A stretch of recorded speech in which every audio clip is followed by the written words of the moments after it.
Assalamualaikum warahmatullahi wabarakatuh. Bismillahirrahmanirrahim. Tutorial syariah banking kali ini, saya akan melanjutkan ke video kedua tentang implementasi jual beli murabahah.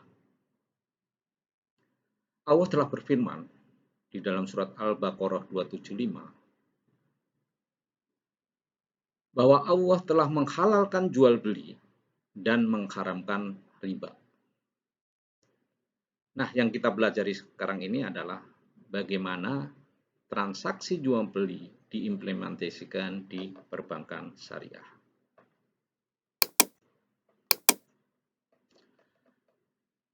Kita kembali tentang prinsip-prinsip produk investasi dan pembiayaan, bahwa ada yang sifatnya natural certainty contract maupun natural uncertainty contract.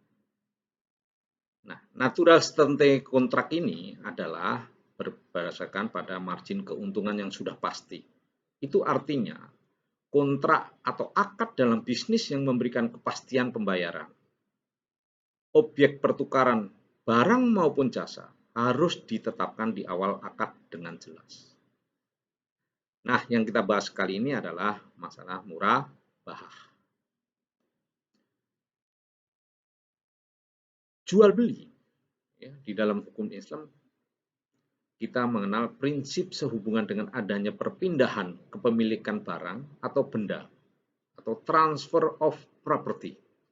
Jadi jual beli itu ada pemindahan ya kepemilikan barang.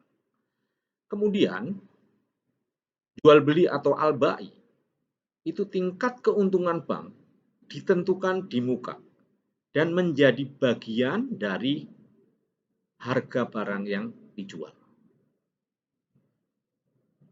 Kemudian di dalam jual beli atau al-bai, formulanya atau rumusnya adalah harga jual itu sama dengan harga beli plus margin. Nah, harga beli dari mana? Harga beli adalah harga pokok dari bank di dalam mendapatkan barang tersebut. Kemudian margin itu adalah keuntungan bank. Keuntungan bank itu didapat dari biaya dan margin keuntungan yang dikeuntungan atau spread. Kemudian biaya adalah biaya-biaya ekuivalen harapan bagi hasil untuk deposan atau DPK plus overhead cost dan faktor resiko. Kemudian spread adalah harapan keuntungan bagi bank. Ini kira-kira formula tentang harga jual. Kemudian di dalam jual beli itu kita mengenal adalah murabahah, kemudian salam, dan istisna. Yang kita bahas kali ini adalah murabahah. Murabahah berasal dari kata ribu atau keuntungan, yaitu jual beli di mana bank menyebut jumlah keuntungannya. Kemudian bank sebagai penjual dan nasabah sebagai pembeli. Kedua belah pihak wajib menyepakati akad yang berisikan harga jual dan jangka waktu pembayaran. Dan akad tidak dapat diubah selama masa berlakunya. Kemudian, sistem pembayarannya dapat dilakukan baik secara tunai atau sekaligus maupun dengan angsuran atau cicilan. Lazimnya di perbankan dilakukan secara bisaman azil atau cicilan. Dan diperkenankan adanya perbedaan harga untuk cara pembayaran yang berbeda. Artinya, kalau dibayar secara cash, margin keuntungan bank itu lebih kecil dibanding dengan angsuran dengan jangka waktu yang lebih panjang. Kemudian di dalam transaksi hukum Islam syariah, kita harus memenuhi rukun dan syarat. Nah, apa rukun murabahah? Rukun murabahah itu ada 5, yang terdiri dari penjual, kemudian pembeli, kemudian objek barang, harga yang disepakati, dan ijab qabul. Kemudian syarat murabahah, syarat adalah supaya transaksinya sah atau tidak rusak, maka harga beli harus diketahui. Kemudian jumlah keuntungan diketahui oleh pembeli, sehingga terjadi kesepakatan. Barang yang dibeli jelas kriterianya, ukurannya, jumlah, dan sifat-sifatnya. Jadi ini ada kepastian juga barangnya. Kemudian barang yang dijual harus sudah dimiliki oleh penjual. Kemudian penjual dan pembeli harus saling ridho. Kemudian penjual dan pembeli mempunyai kekuasaan dan cakap hukum dalam transaksi jual beli. Kemudian sistem pembayaran dan jangka waktunya juga disepakati bersama. Nah, ini juga penting bahwa harga jual tidak boleh berubah sejak akad sampai dengan jatuh tempo pembayaran. Kemudian, jika jual beli dilakukan dengan pembayaran tempo atau berjangka, dan saat jatuh tempo si pembeli tidak dapat melunasinya, maka harga jualnya tidak dibolehkan untuk ditambah. Contoh, di dalam perjalanannya, suatu KPR, pertengahan jalan, debitur atau nasabah tidak mampu melanjutkan pembayaran, maka dilakukan restruktur. Nah, proses restruktur ini tidak boleh menambah jumlah yang disepakati di awal. Ini berbeda dengan bank konvensional. Kemudian, murabahah itu adalah bagian dari jual beli, di mana modal dan keuntungan sudah diketahui ya pada saat awal transaksi. Kemudian barangnya ready stock, ya. Kemudian kesepakatan harga jual dan beli. Nah, ini kata kuncinya adalah barangnya ready stock untuk penggunaan akad jual beli yang basisnya murabahah.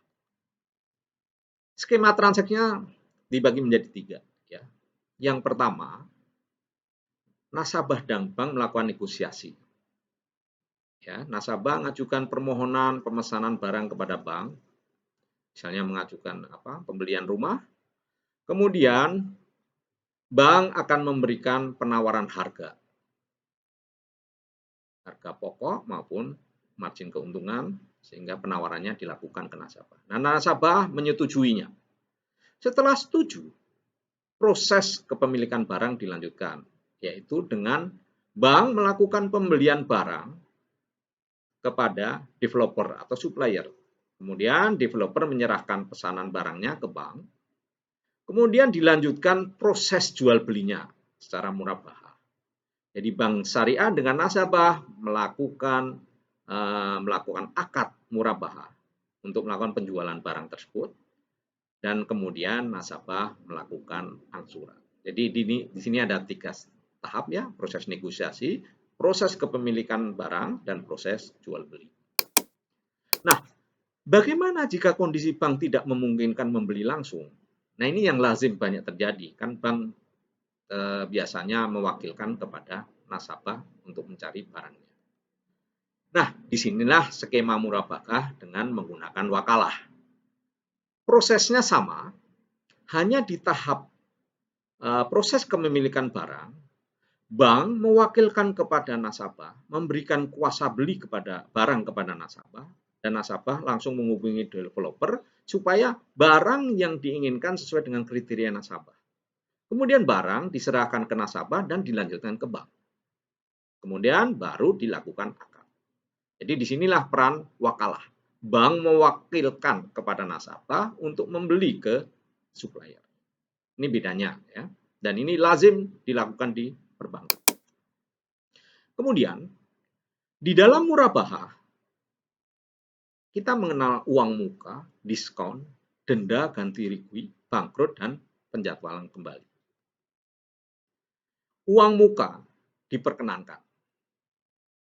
Dan uang muka dibayar kepada bank sebagai pengurang harga jual bank.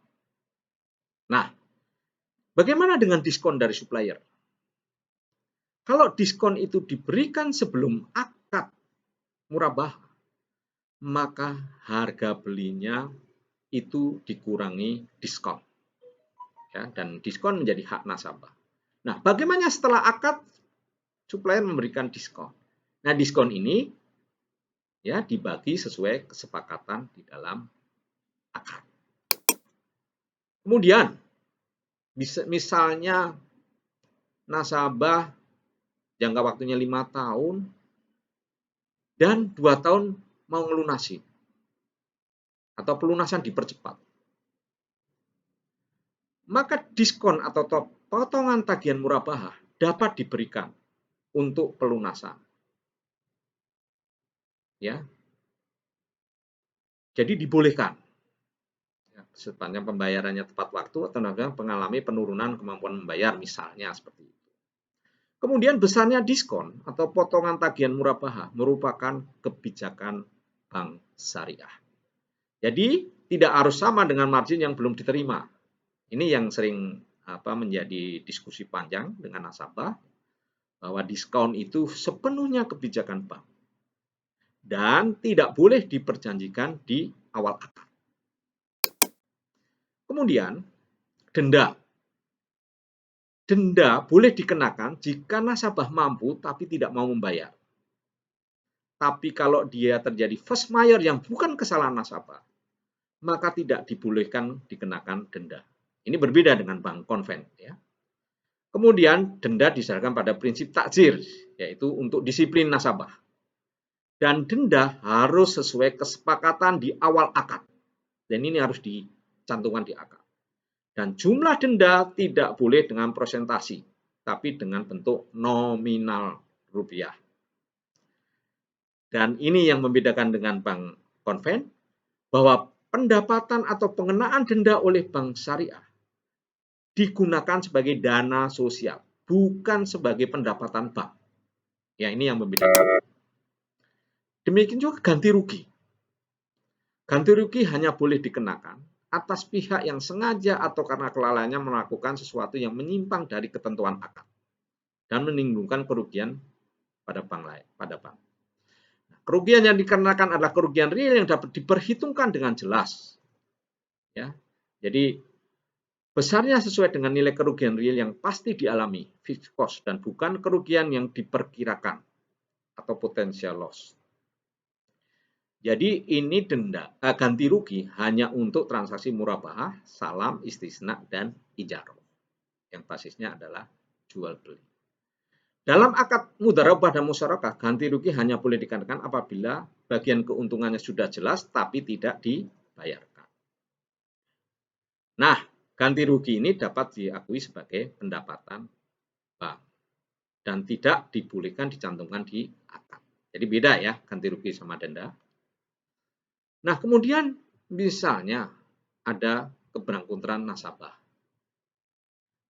Bangkrut dalam murabahah. Jika nasabah telah dinyatakan pailit dan gagal menyelesaikan hutangnya, bank harus menunda tagihan hutang sampai ia sanggup kembali atau berdasarkan kesepakatan di dalam akad. Kemudian jaminan dalam murabahah. Jaminan diperbolehkan agar nasabah serius dan dapat dijadikan pegangan bagi bank.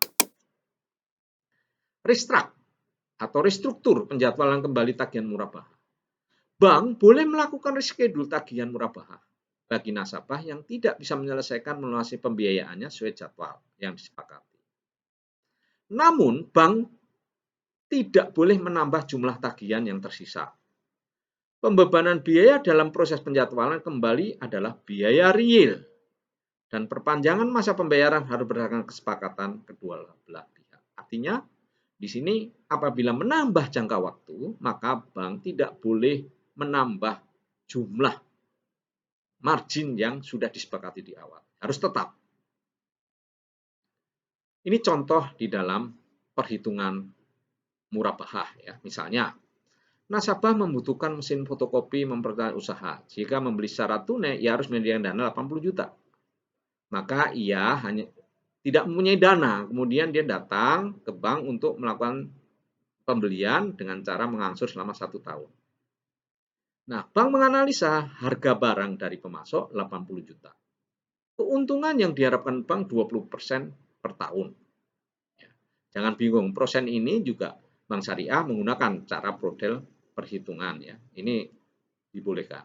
Kemudian fasilitas yang diberikan bank dalam bentuk murabahah, harga beli 80 juta, margin yang diterima bank 20% kali 80 16 juta. Nah, harga jualnya harga beli plus margin 96 dibagi jangka waktu sehingga per bulannya mengangsur 8 juta. Ya. Kira-kira seperti itu contoh ini adalah perhitungan murabahah tanpa uang muka. Nah, kalau ada uang muka, maka misalnya ada mau beli harga mobil 120 juta, ada uang muka 30 juta, maka porsi bank adalah 90 juta. Ya. Jadi transaksi harga 120, porsi banknya 90, porsi nasabah 30. Keuntungan yang diharapkan misalnya 12% per tahun, jangka waktu 2 tahun. Jadi 12% kali 90 juta kali 2 tahun 21,6. Nah, kira-kira harga belinya ya 120 plus margin 141. Jadi ini yang harus menjadi perhatian ya. Jadi harga beli plus margin, harga beli dari 120 bukan dari 90 ya. Biasanya sering terjadi harga belinya dihitung netnya dari 90, bukan, tapi dari 120. Plus margin keuntungan 21 141. Nah, harga jual inilah yang dikurangi dengan uang muka 30 juta. Sehingga sisa harga jual adalah 111.600.000 dibagi 24 bulan. Di sini yang sering terjadi kesalahan adalah waktu menentukan harga beli ya, harga jual ke nasabah itu harga belinya dianggap net ya, harga mobil dikurangi uang muka. Nah, ini salah ya. Jadi kita harus menggunakan harga beli 120 ditambah margin baru dikurangi uang muka. Nah, bagaimana barang yang milik nasabah bolehkah dibiayai? Barang yang dibeli oleh nasabah wakil nasabah tidak sesuai pesanan? Nah, ini kita lanjutkan. Jadi transaksi murabahah itu adalah harga jual. Kelaziman jual beli cicilan, tidak ada cicilan pokok dan cicilan margin yang berbeda dengan kredit. Jadi kita adalah angsuran, ya. Jadi tidak memiliki harga jual, berbeda dengan kredit yang tidak memiliki harga jual. Hutang adalah pokok kredit plus prosentase bunga. Ini kalau kredit. Jadi kalau murabahah itu adalah cicilan, harga jual. Kalau kredit, ya tidak memiliki harga jual, dia pokok plus bunga yang bisa berubah-ubah. Jadi kira-kira seperti itu, harga jual harus disepakati dalam satu harga dan dinyatakan dalam nominal dan tidak boleh bertambah. Nah, ini kegunaannya bisa konsumtif dan produktif. Nah, ini ketentuan-ketentuan fatwa-fatwa di SN tentang murabahah. Jadi nanti bisa dilihat ini ketentuan-ketentuan yang mendasari ya transaksi murabahah. Saya rasa demikian video kali ini tentang murabahah dan semoga saja ini bermanfaat dan jangan lupa di-subscribe karena video-video berikutnya akan segera kami buat ya untuk transaksi-transaksi berikutnya. Demikian wabillahi taufik wal hidayah. Wassalamualaikum warahmatullahi wabarakatuh.